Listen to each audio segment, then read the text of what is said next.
एक बार की बात है, एलेक्स नाम का एक लड़का अपनी जिंदगी से बहुत ज्यादा परेशान था क्योंकि वह समय पर कोई भी काम पूरा नहीं कर पाता था।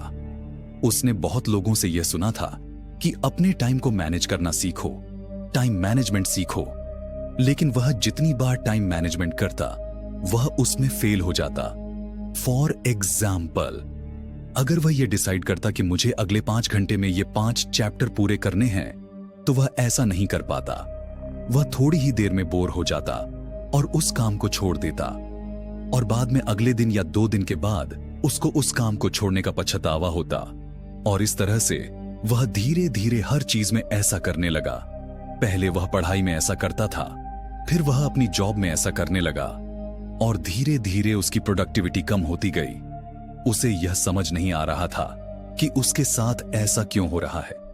वह काम करना चाहता था, लेकिन जब वह डिसाइड करता कि अगले 5 घंटे में मैं इस काम को पूरा करूंगा, तो वह उस काम को पूरा नहीं कर पाता था।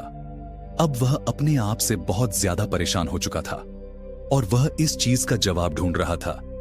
उसने बहुत सारी चीजें की, लेकिन उसे कोई सॉल्यूशन नहीं मिला। फिर वह एक दिन एक बूढ़े इंसान से मिला। उसने अपनी सारी समस्या उस बूढ़े इंसान को बताई। बूढ़े आदमी ने एलेक्स की बातों को ध्यान से सुना और फिर कहा, तुम्हारी प्रॉब्लम यह है कि तुम टाइम को मैनेज करने की कोशिश कर रहे हो, तुम अपने दिमाग को मैनेज करने की कोशिश नहीं कर रहे। एक्स ने उनकी तरफ देखा और कहा कि आप मुझसे क्या कहना चाहते हो। फिर बूढ़े इंसान ने कहा कि तुम अपने टाइम को चाहे जितना भी मैनेज कर लो, लेकिन अगर तुम्हारा दिमाग सही नहीं है और उसमें सही विचार नहीं है, तो तुम कभी भी आगे नहीं बढ़ सकते। अपने आप से सवाल करो कि तुम हर समय क्या सोचते हो। एलेक्स ने थोड़ी देर सोचा और फिर कहा कि मैं हर समय बस यही सोचता हूं कि मैं कैसे सफल बनूंगा। मैं काम क्यों नहीं कर पा रहा हूं, मेरे साथ ऐसा क्यों नहीं हो रहा है। मेरे दिमाग में मैक्सिमम यही विचार होते हैं। फिर बूढ़े आदमी ने कहा कि अब मुझे यह बताओ कि तुम अपने काम को लेकर कितने नए आइडिया सोचते हो, या उनके बारे में ध्यान देते हो और शांत होकर उनके बारे में सोचते हो। एलेक्स ने उनकी बात को सुना और फिर कहा कि आप मुझसे कहना क्या चाहते हो। बूढ़े आदमी ने कहा कि मैं चाहता हूं कि तुम हर रोज ध्यान करना शुरू करो। बस चुपचाप बैठो और देखो तुम्हारे दिमाग में क्या विचार आ रहे हैं, चाहे वो पॉजिटिव हो या वो नेगेटिव हो। उनको रोकने की कोशिश मत करो और अपने दिमाग को खाली और शांत बनाओ। जैसे जैसे तुम ध्यान करते रहोगे, तुम्हारा दिमाग शांत होता रहेगा। सबके पास 24 घंटे ही है, लेकिन हर इंसान उन 24 घंटों को अलग अलग तरीके से इस्तेमाल करता है, और इसके लिए तुम्हें टाइम मैनेजमेंट की नहीं, माइंड मैनेजमेंट की जरूरत है। और अगर तुम्हें माइंड मैनेजमेंट करनी है, तो तुम्हें अपने विचारों पर ध्यान रखना होगा, तुम्हें ध्यान करना होगा और ऐसी चीजें करनी होगी जिससे तुम शांत बन सको। उसके बाद एलेक्स ने ये चीजें की और एलेक्स को इसका बहुत ज्यादा फायदा मिला। उसने टाइम मैनेज करने की नहीं, अपने दिमाग को मैनेज करने की कोशिश की, और उसने ये देखा कि अब उसे बहुत ज्यादा फायदा मिल रहा है और वह बहुत ज्यादा प्रोडक्टिव बन गया है। यह एक लर्निंग है जो आपको mind management not time management book से सीखने को मिलती है। ऐसी बहुत सारी लर्निंग्स ऑथर आपको इस बुक में बताते हैं। तो चलिए इस बुक के बारे में जानते हैं। इस बुक में ऑथर टाइम मैनेजमेंट के बारे में नहीं, बल्कि माइंड मैनेजमेंट के बारे में बात करते हैं। हम सभी अपने बिजी शेड्यूल में अपना टाइम मैनेज करने की कोशिश करते हैं, लेकिन हमारी प्रोडक्टिविटी के लिए सिर्फ टाइम मैनेजमेंट काफी नहीं है। हमारे थॉट्स, इमोशन और बिहेवियर्स को भी मैनेज करना बहुत ज्यादा जरूरी है। इसको एक एग्जाम्पल से समझिए। मान लीजिए आपके पास एक कंप्यूटर है और आप उस कंप्यूटर की बाहर से सफाई करते हो, लेकिन अगर उस कंप्यूटर की रैम पर धूल जम जाए तो वो कंप्यूटर काम करना बंद कर देगा, और आप उस कंप्यूटर की बाहर से जितनी भी सफाई करो, आपको कोई भी फायदा नहीं मिलेगा। आपको उसकी रैम को साफ करना पड़ेगा। ठीक इसी तरह से अगर आपके माइंड में फालतू के विचार आते हैं, तो वह आपके माइंड को अच्छे तरीके से काम नहीं करने देते। इसलिए आपको माइंड को डेली बेसिस पर साफ करना पड़ेगा, और आप अपने माइंड को मेडिटेशन के थ्रू साफ कर सकते हो। हर रात सोने से पहले और सुबह उठने के बाद आपको मेडिटेशन करना ना होगा, जिससे आप सिर्फ उन्हीं थॉट्स पर फोकस कर पाओ जिसकी आपकी लाइफ में इंपॉर्टेंस है और जो आपको आगे बढ़ाने में मदद करते हैं। अक्सर आपने लोगों से यह सुना होगा कि अगर आपको लाइफ में आगे बढ़ना है तो अपने टाइम को मैनेज कीजिए। यह बात कुछ हद तक सही है, लेकिन मान लीजिए कि आपने अपना टाइम टेबल बनाया हुआ है, लेकिन आप मेंटली अच्छा फील नहीं कर रहे हो, तो क्या वो टाइम टेबल आपके काम आएगा? बिल्कुल भी नहीं। इसीलिए आपको यह समझना होगा कि टाइम मैनेजमेंट से पहले आपको माइंड मैनेजमेंट करनी होगी। क्योंकि अगर आपका माइंड और मेंटल स्टेट सही नहीं है तो आपके पास फिर जितना भी समय हो आप उसको प्रोडक्टिविटी में नहीं बदल पाओगे। ऑथर बताते हैं कि टाइम मैनेजमेंट खतरनाक भी हो सकती है। ऑथर अपना एग्जाम्पल देते हुए कहते हैं कि उन्हें एक बुक लिखने का कॉन्ट्रैक्ट मिला था और उस समय उनकी हालत एक प्रेशर कुकर की तरह हो गई थी। उन्हें उस बुक के लिए 50,000 वर्ड लिखने थे, लेकिन वो अपने टाइम को मैनेज करने की कोशिश करते थे, पर पूरे दिन में वह 100 वर्ड्स भी नहीं लिख पाते थे। ऑथर कहते हैं कि ऐसा हमारे साथ इसलिए होता है क्योंकि जब हमारे ऊपर किसी काम को करने का प्रेशर होता है और उस काम को हमें किसी डेडलाइन में पूरा करना होता है, तो वह हमारे लिए एक बहुत बड़ा टास्क बन जाता है और हम उसका प्रेशर लेने लगते हैं और उस प्रेशर की वजह से हमारा माइंड अच्छे तरीके से काम नहीं करता। एल और माइंड और टाइम दोनों को मैनेज करना हमारे लिए बहुत ज्यादा मुश्किल हो जाता है। और ऑथर की भी हालत पहली बुक लिखते हुए कुछ ऐसी ही हुई थी। वो बहुत घंटों तक पेन उठाकर रखते थे, लेकिन 15 या 20 मिनट कुछ लिखने के बाद वो हार मान लेते थे, क्योंकि उनका मन फिर कुछ लिखने का नहीं करता था और उनके दिमाग में कुछ भी नहीं आता था। जब हम किसी काम को करने के लिए बहुत ज्यादा मेहनत करते हैं और फिर भी हमसे वह काम पूरा नहीं हो पाता, तब हमारे अंदर की फ्रस्ट्रेशन बहुत ज्यादा बढ़ जाती है। और ऐसा हर किसी की लाइफ में कभी ना कभी होता है और हम सब लोग इस फ्रस्ट्रेशन से बाहर निकलना चाहते हैं। ऑथर कहते हैं कि मैंने इसके लिए टाइम मैनेजमेंट पर लिखी हुई बहुत सारी किताबें पढ़ी, लेकिन मुझे उससे कोई सलूशन नहीं मिला। फिर मैंने एक अलग एंगल से सोचना शुरू किया और टाइम को मैनेज करने की प्रॉब्लम से हमेशा के लिए छुटकारा पा लिया। इस किताब के लेखक यह कहते हैं, समय की कीमत इंसान के काम करने के घंटों के हिसाब से नहीं तय की जा सकती, क्योंकि आने वाले समय में बहुत से काम ऐसे होंगे जो ऑटोमेशन के द्वारा किए जाएंगे और उसमें इंसानों की जरूरत नहीं पड़ेगी और धीरे धीरे दुनिया में हर काम ऐसे होने लगेगा और तब इंसान के समय की कीमत कुछ भी नहीं रह जाएगी। इसीलिए टाइम मैनेजमेंट पर फोकस करने की जगह आपको माइंड मैनेजमेंट पर फोकस करना चाहिए। जो लोग यह बोलते हैं कि हमें अपनी हॉबी के ऊपर काम करने के लिए टाइम नहीं मिलता, तो वह लोग बहुत ज्यादा झूठ बोल रहे हैं, क्योंकि हम सबके पास गाने सुनने का, सोशल मीडिया चलाने का, पार्टी करने का, घूमने का, इन सब चीजों का समय है। लेकिन जब भी हमें अपनी हॉबी पर काम करना होता है तो हम एक बहाना मार देते हैं कि मेरे पास इस चीज के लिए समय नहीं है। ऑथर कहते हैं कि ऐसे लोग जो अपने बचे हुए समय का सही तरीके से इस्तेमाल नहीं करते, वो अपने समय का खून कर रहे हैं। ऑथर यहां पर यह भी समझाते हैं कि आपको घूमना चाहिए, गाने सुनने चाहिए, अपने आप को थोड़ा फ्री करना चाहिए। हर इंसान हर समय के लिए एक जैसा नहीं होता है। कोई मॉर्निंग में ज्यादा प्रोडक्टिव फील करता है तो कोई शाम में बहुत ज्यादा प्रोडक्टिव फील करता है।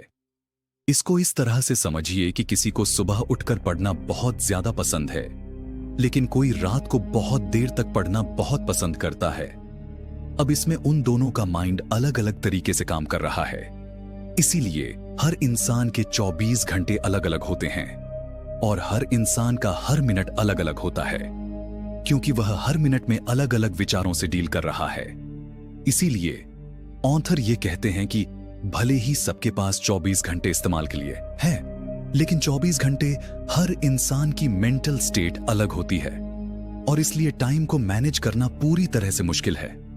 क्योंकि मान लीजिए आज आपने एक टाइम टेबल बनाया और कल आपको उसी टाइम के बीच कुछ इंपॉर्टेंट काम पड़ गया, तो आप उस काम को उस टाइम पर नहीं कर पाओगे और बाद में जब आप उस काम को नहीं कर पाए, उस चीज की आपको गिल्ट होगी कि आपका टाइम टेबल टूट गया और ये चीज आपको और ज्यादा डिमोटिवेट करेगी। इसीलिए टाइम मैनेजमेंट का कॉन्सेप्ट स्कूल, कॉलेजेस, ऑफिस यहां पर चल सकता है, लेकिन आपकी रियल लाइफ में इस चीज को इंप्लीमेंट करना बहुत ज्यादा मुश्किल है और यह चीज आपको एक रोबोट की तरह बना देगी। ऑथर की इन सारी बातों से आप ये तो समझ गए होंगे कि प्रोडक्टिव होना कम समय में किसी काम को निपटाना नहीं है। प्रोडक्टिविटी तो उस बीज की तरह है जिसे मिट्टी में बोने के बाद पानी और सूरज की रोशनी के साथ समय की जरूरत पड़ती है, तब कहीं जाकर उसमें से पौधा बनता है। लेखक यहां पर फिर से एक बार रिपीट करते हैं कि टाइम को नहीं, माइंड को मैनेज करने की कोशिश कीजिए। अब हम बात करते हैं माइंड मैनेजमेंट के बारे में। माइंड मैनेजमेंट एक ऐसी टेक्निक है जिससे आप अपना बहुत सारा टाइम बचा सकते हो और बहुत कम एफर्ट्स में ही किसी भी मुश्किल काम को आसान बना सकते हो। ऑथर यहां पर कहते हैं कि टाइम मैनेजमेंट से रिलेटेड कोई भी मेथड टाइम को माइंड से कनेक्ट नहीं करता है। टाइम मैनेजमेंट कुछ हद तक वैल्यूएबल हो सकता है, लेकिन माइंड मैनेजमेंट की शुरुआत वहां से होती है जहां टाइम को मैनेज करने के सारे मेथड एक लिमिटेशन पर आकर रुक जाते हैं। टाइम मैनेजमेंट इंसान के टाइम को ऑप्टिमाइज करता है, जबकि माइंड मैनेजमेंट इंसान की क्रिएटिविटी को ऑप्टिमाइज करता है। अगर आप अपनी क्रिएटिविटी एनर्जी को अच्छी तरह से मैनेज करना सीख जाते हैं तो आप कठिन से कठिन काम को भी आसानी से कर सकते हैं। पर सवाल यही है कि माइंड को मैनेज कैसे करें। तो एक रिसर्च के अकॉर्डिंग ये देखा गया है कि जो लोग अपने टाइम को मैनेज करके अपना काम करते हैं, जैसे कि कोई स्टूडेंट अपना टारगेट सेट करता है कि मुझे 5 घंटे में 5 चैप्टर्स पढ़ने हैं, तो 80% चांस है कि वो अपने टारगेट को कभी भी कंप्लीट नहीं कर सकता। वो 1 या 2 चैप्टर के बाद उस चीज को छोड़ देगा, क्योंकि रिसर्चर्स कहते हैं कि हमने एक काम को करने के लिए एक लिमिट बना दी है और उस वजह से हम उस काम को अब कंसिस्टेंसी में कर रहे हैं। और जब आप किसी काम को कंसिस्टेंसी में करते हो तो आपके ऊपर एक प्रेशर बनता है और आप उस काम से बोर हो जाते हो, जिसकी वजह से उस काम के लिए आपकी क्रिएटिविटी कम हो जाती है और आपको उस काम को छोड़ना पड़ जाता है। अगर आपको माइंड मैनेजमेंट को एक लाइन में समझना है तो ये समझिए कि किसी भी काम को आपको कंसिस्टेंटली नहीं करना चाहिए, वरना आप उस काम से बोर हो जाओगे और उस काम को पूरा नहीं कर पाओगे। इसलिए जब भी आप किसी काम को करो तो उसे छोटे छोटे टाइम ब्लॉक में डिवाइड कर दो और फिर उस काम को करो, और इसकी मदद से आप अपनी मेंटल एनर्जी को रिकवर कर सकते हो। ऑथर बस ये समझाना चाहते हैं कि आपको अगर माइंड मैनेज करना है तो मेडिटेशन तो बहुत ज्यादा जरूरी है, लेकिन आप कंसिस्टेंटली किसी काम को मत करो। अगर आप पढ़ाई भी करते हो तो हर थोड़ी देर में एक ब्रेक लो, 1 घंटे के बाद ब्रेक लो, 2 घंटे के बाद ब्रेक लो, लेकिन ब्रेक जरूर लो और कुछ नया करो। अगर आप अभी मैथ्स पढ़ रहे हो तो उसकी जगह कुछ और सब्जेक्ट पढ़ो, फिर कुछ और सब्जेक्ट पढ़ो और इस चीज को हर काम में इंप्लीमेंट करो। आपको यह समझना होगा कि अगर आप अपने ऊपर प्रेशर डालोगे कि मुझे इतने समय में इस चीज को पूरा करना है, तो आप उस चीज को कभी पूरा नहीं कर पाओगे, क्योंकि आपका दिमाग पूरी तरह से नेगेटिव हो जाएगा। अगर मैं इस चीज को समय पर पूरा नहीं कर पाया, तो अगर मैं इस काम में फेल हो गया, तो क्या इतने समय में यह काम पूरा हो जाएगा? और इस तरह के सवाल पूछकर आपका दिमाग शांत नहीं हो पाएगा।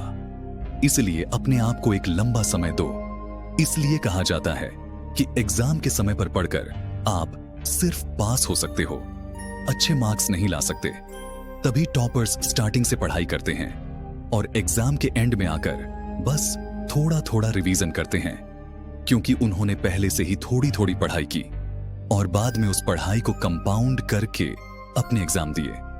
अब आपको यह समझना होगा कि यह लाइफ में हर चीज को सीखने का एक रूल है। आप एक दिन में कुछ नहीं कर सकते। एक दिन में आप टाइम मैनेजमेंट करके बहुत एडवांस नहीं बन जाओगे। आपको अपने माइंड को मैनेज करना सीखना होगा, लेकिन यह भी याद रखो कि आप माइंड को भी एक दिन में मैनेज नहीं कर सकते। उसको भी मैनेज करने के लिए प्रैक्टिस लगती है, और माइंड को मैनेज करने के लिए आपको अपने थॉट्स को बहुत ज्यादा शांत और पॉजिटिव करना होगा। जितना ज्यादा अच्छा आप सोचोगे, उतना ज्यादा अच्छा आपको महसूस होगा। जितना ज्यादा अच्छा आपको महसूस होगा, उतनी हाई आपकी मेंटल एनर्जी रहेगी। जितनी हाई आपकी मेंटल एनर्जी रहेगी, उतना ही अच्छे से आप काम कर पाओगे। जितने अच्छे से आप काम कर पाओगे, उतने ज्यादा समय तक आप उस काम को कर पाओगे। और जब आप इस चीज को शुरू करोगे, आप प्रोडक्टिव बनोगे। ऑथर कहते हैं कि हम में से बहुत सारे लोग टू डू लिस्ट बनाते हैं, लेकिन बहुत बार यह होता है कि हमारे पास टू डू लिस्ट में जो टास्क लिखा है उसको पूरा करने के लिए समय है, लेकिन अंदर एनर्जी नहीं है। तो आपका फिर टाइम मैनेजमेंट करके क्या फायदा? और इसकी जगह मान लीजिए आपके पास सिर्फ 25 मिनट है, लेकिन आपका माइंड पूरी तरह से एक्टिव है और उस काम करने के लिए तैयार है, तो आप 25 मिनट में उस काम को बहुत प्रोडक्टिवली कर पाओगे, भले ही आप थोड़ा सा काम कर पाओ। ऑथर बस ये कहना चाहते हैं कि अपने ऊपर कम टाइम में ज्यादा काम करने का प्रेशर मत डालो। अपने आप को यह समझाओ कि इसमें समय लगेगा और मुझे अपने माइंड को मैनेज करके इसको करना होगा। और छोटे छोटे टाइम ब्लॉक में अपने काम को बांट दो। यह भी याद रखो कि आपकी बाउंड्री आपके थॉट्स बना रहे हैं, क्योंकि आपने अपने आप को एक डेडलाइन दी है कि 2 दिन में मुझे इस प्रोजेक्ट को पूरा करना है। मान लीजिए आपके पास 2 दिन ही बचे हैं, तो अपने आप को उस डेडलाइन से हटाकर छोटे छोटे टाइम ब्लॉक में डिवाइड कर दो। थोड़ी देर पढ़ाई करो, फिर ब्रेक लो, फिर थोड़ी देर पढ़ाई करो, फिर ब्रेक लो। इस तरह से आपके माइंड को अपनी एनर्जी को रिकवर करने में बहुत ज्यादा मदद मिलेगी। अगर आप कंसिस्टेंटली किसी काम को करते रहोगे तो आप डिप्रेशन का भी शिकार हो सकते हो, और यह चीज आप ऑफिस के लोगों में बहुत ज्यादा देखोगे। प्राइवेट कंपनी में जॉब करने वाले लोग इसलिए ज्यादा मेंटली बीमार है क्योंकि उनके ऊपर इस चीज का प्रेशर है कि उन्हें इस डेडलाइन के अंदर ये प्रोजेक्ट और वो प्रोजेक्ट पूरा करना है, और वो अपनी मेंटल हेल्थ का ध्यान रखना भूल जाते हैं। इसलिए अपनी मेंटल हेल्थ का ध्यान रखो, अपने माइंड को मैनेज करो। आप किसी भी काम को बहुत अच्छे से, बहुत प्रोडक्टिव तरीके से कर पाओगे, और टाइम मैनेजमेंट की आपको जरूरत नहीं पड़ेगी। तो यह थी mind management not time management book की समरी। मैंने इस समरी को आपको आसान शब्दों में समझाने की कोशिश की। अगर आपने इस बुक को पढ़ा है और आपने इस बुक से कुछ और भी सीखा है, तो मुझे भी कमेंट में बताइए, और वीडियो को लाइक और चैनल को सब्सक्राइब करना बिल्कुल मत भूलना।